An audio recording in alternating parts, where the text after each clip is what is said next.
ప్రార్థన చేసుకుందాం. పరిశుద్ధుడా, మీకే స్తుతులు స్తోత్రాలు చెల్లిస్తూ ఉన్నాం. ఈ ప్రాతకాల ఆరాధనలో తండ్రి, మీ సన్నిధి నిత్యము మాతో ఉంచండి.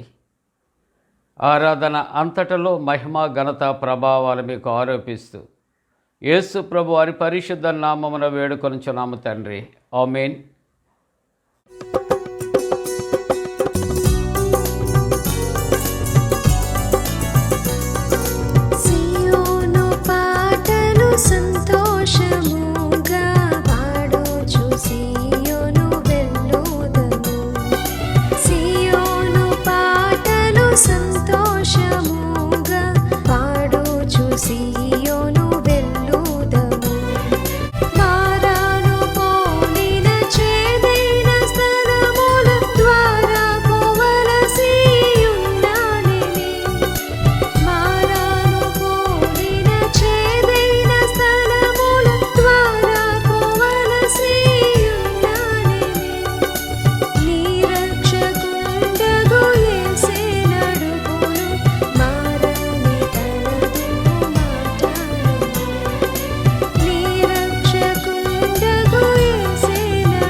ప్రియులారా, ప్రభు పేరట శుభాలు తెలియజేస్తూ ఉన్నా. జన్మదినాలు, వివాహ దినాలు జరుపుకుంటున్న కుటుంబాలు యేసుక్రీస్తు ప్రభు పరిశుద్ధ నామమున పండు prince and sisters YouTube channel ద్వారా శుభాకాంక్షలు తెలియజేస్తున్నా. మీ కొరకు ప్రతిదినం ప్రార్థన చేస్తున్నాం. దేవుడు మిమ్మలను దీవించునుగాక. మంచిదండి. మీ సంతోషానందాలు దేవుడు స్థిరపరచబడునుగాక. మరి ప్రాతకాల ఆరాధన కొరకు ఏర్పాటు చేయబడిన పరిశుద్ధ లేఖనాన్ని కలిసి చదువుకుందాం.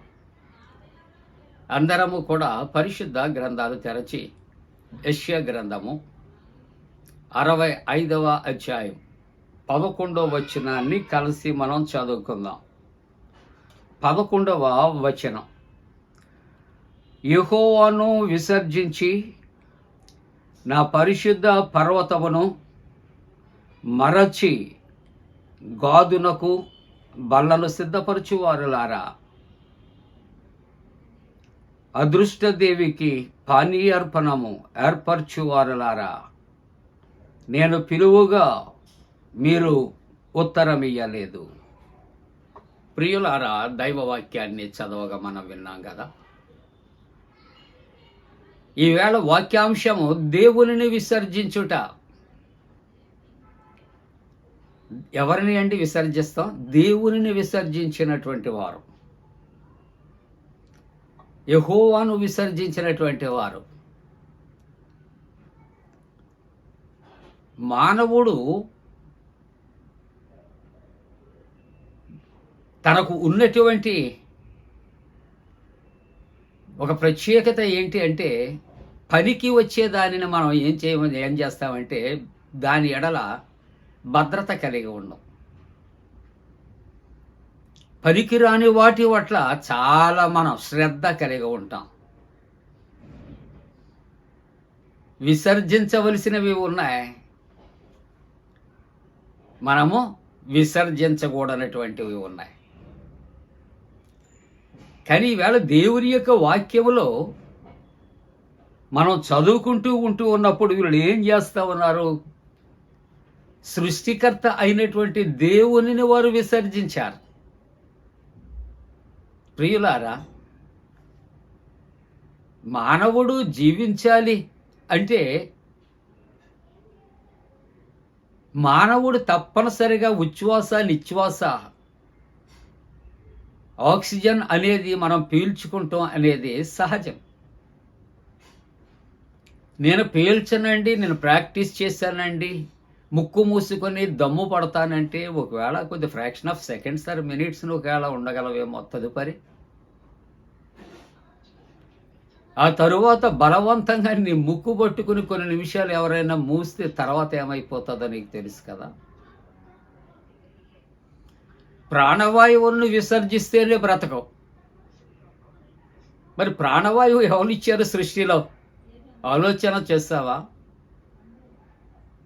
త్రియక దేవుడే. నీవు ఆ దేవుణ్ణి విసర్జిస్తే దేవుని యొక్క వాక్యము అంటూ ఉన్నటువంటి మాటలు మనం ఆలోచన చేస్తూ ఉంటున్నప్పుడు, నువ్వు పుట్టించినటువంటి ఆశ్రయదుర్గమును విసర్జించితివి, నిన్ను కనినటువంటి దేవుని మరచితివి.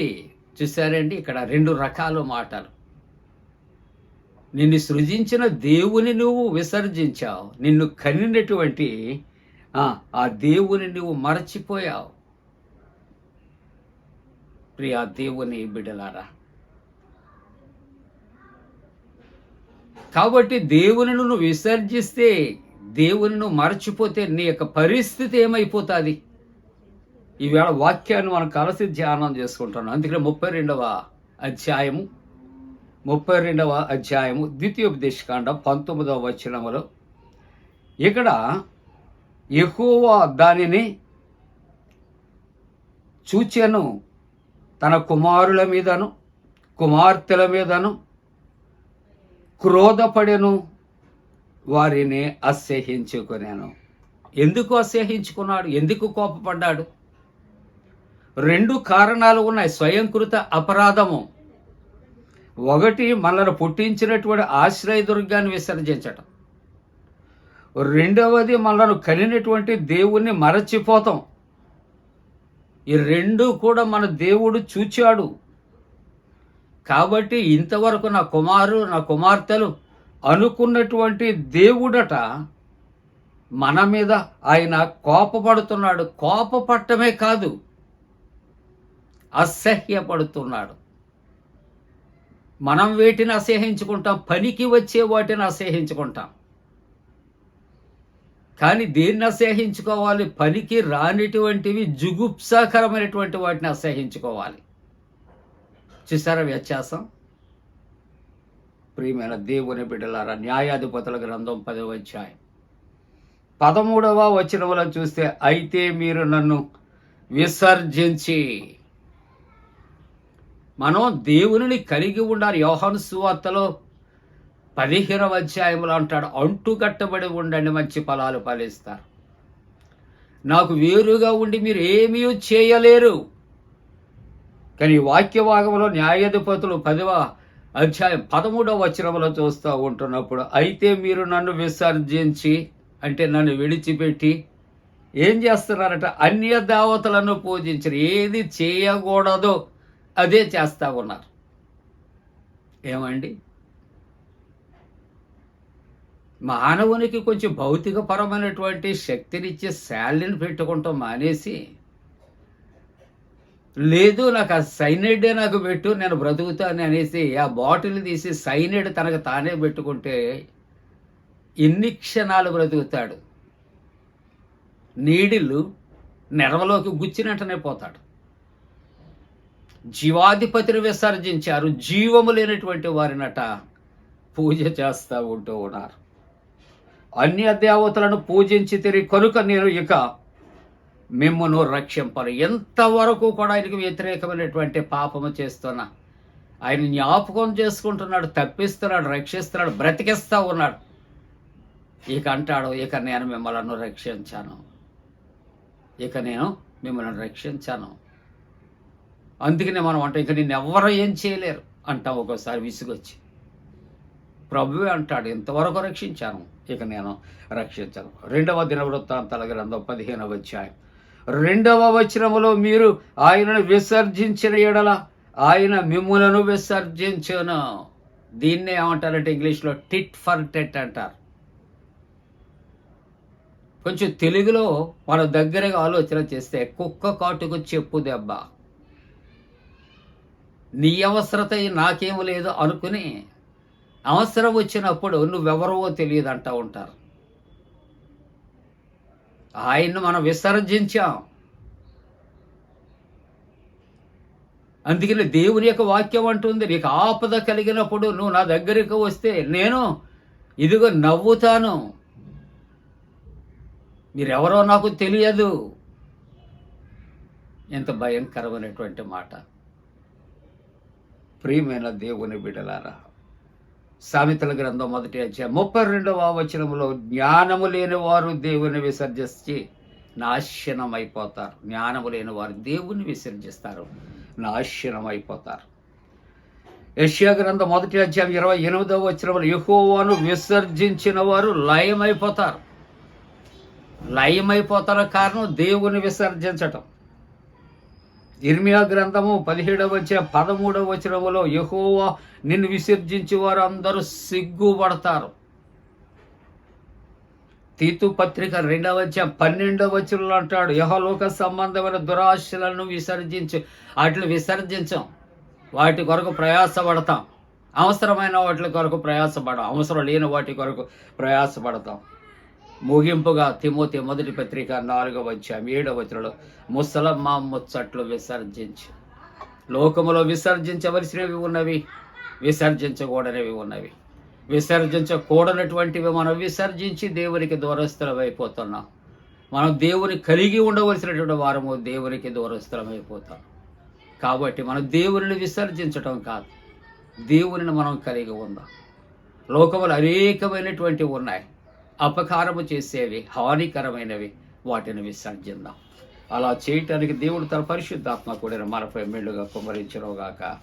ఆమేన్. ప్రార్థన. పరిశుద్ధుడని వాక్యాన్ని దీవించండి. లోకములో మానవుడు తండ్రి ఉపయుక్తములైన వాటిని విసర్జిస్తూ ఉన్నాడు. సృష్టికర్తను నైనా ఇదిగో విసర్జిస్తూ ఉంటున్నాడు. మేలు చేసే దేవుడు విసర్జిస్తున్నాడు. నా ప్రభా, మరి తండ్రి మానవుని యొక్క జీవితంలో తండ్రి నాయనా దేవుని విసర్జించటం కాదు, కానీ హానికరమైన వాటిని విసర్జించటం నేర్పించాడు. నాయన ఇంటర్వ్యూస్కి వెళ్తున్న బిడ్డలు, నాయన టెట్ ఎగ్జామ్ కొరకు నా తండ్రి, అలాగే డిఎస్సి కొరకు సిద్ధపరిచిన బిడ్డలకు జాయిన్ ఇవ్వండి. వివాహ ప్రయత్నంలో ఉన్న బిడ్డలకు మేలు కలుగునట్లు కృప చేయండి తండ్రి. అలాగే ప్రభు ఇదిగో తండ్రి నాయన మరి నీట్ ఎగ్జామ్ పీజీ నా తండ్రి నాయన డాక్టర్స్గా నా తండ్రి ఉండటానికి నా ప్రభు సిద్ధపరిచిన బిడ్డలకు మేలు కలగటానికి కృప చేయండి. యేసు ప్రభు దివ్య నామమున వేడుకొంచున్నాం తండ్రి. ఆమేన్. పరలోకమందున మా తండ్రి, నీ నామం పరిశుద్ధపరచబడనుగాక, నీ రాజ్యం వచ్చునుగాక, నీ చిత్తం పరలోకమందున వేర్చినట్టు భూమి అందు నెరవేరునుగాక. మా ఇందిన ఆహారం నేడు మా దాయిచ్చే, మా ఎడల ప్రాధం చేసిన వారిని క్షమించిన ప్రకారముల ప్రథమ క్షమించము, శోధంలోనే తెక కీడును తప్పించము. రాజ్యము, శక్తి, మహిమ నిరంతరము నీవే ఉన్నవి. ఆమేన్. మన పరమ తండ్రి అయిన దేవుని యొక్క ప్రేమయు, ప్రభువైన యేసుక్రీస్తు ప్రభు కృపయు, పరిశుద్ధాత్మక అన్యోన్య సహవాసము, ప్రాతకాల ఆరాధనలో ప్రభువుని ఆరాధిస్తున్న ప్రతి కుటుంబానికి తోడుగుండి సంరక్షించి కాపాడునుగాక. ఆమేన్.